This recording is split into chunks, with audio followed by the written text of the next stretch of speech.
How can we build tools that are used in precision agriculture for people who are in lower income communities?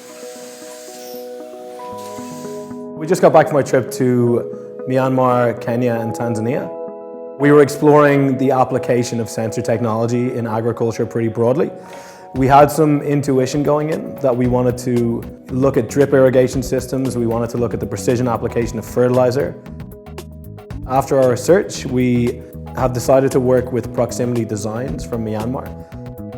The biggest opportunities we saw were around water management for both rice and drip irrigation, input management, so helping farmers be more precise in their fertilizer use, helping them measure their plots, predict weather changes, and plan better for different crops.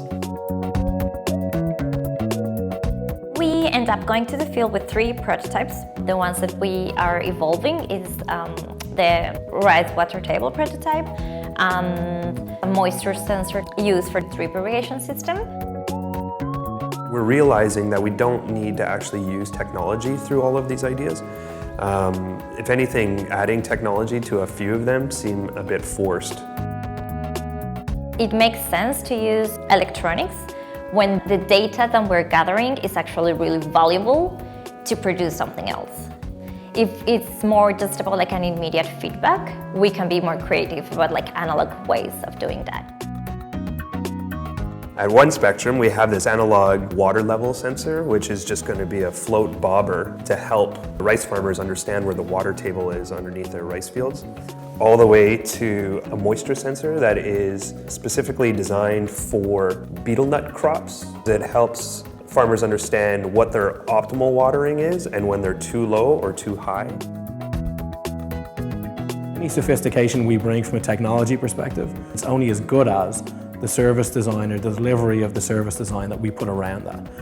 So what we're doing with Proximity is helping them build a more responsive and more precise extension service.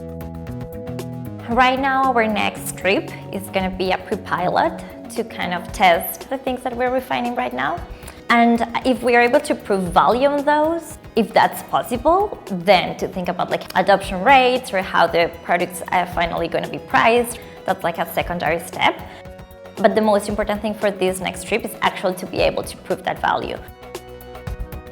Success for us is twofold. It's allowing farmers to improve income levels, but it's also stewarding soil. One can't come at the expense of the other, which is what makes this stuff really complex and really difficult, and what makes it about the most interesting development challenge or economic growth challenge that you could possibly come to.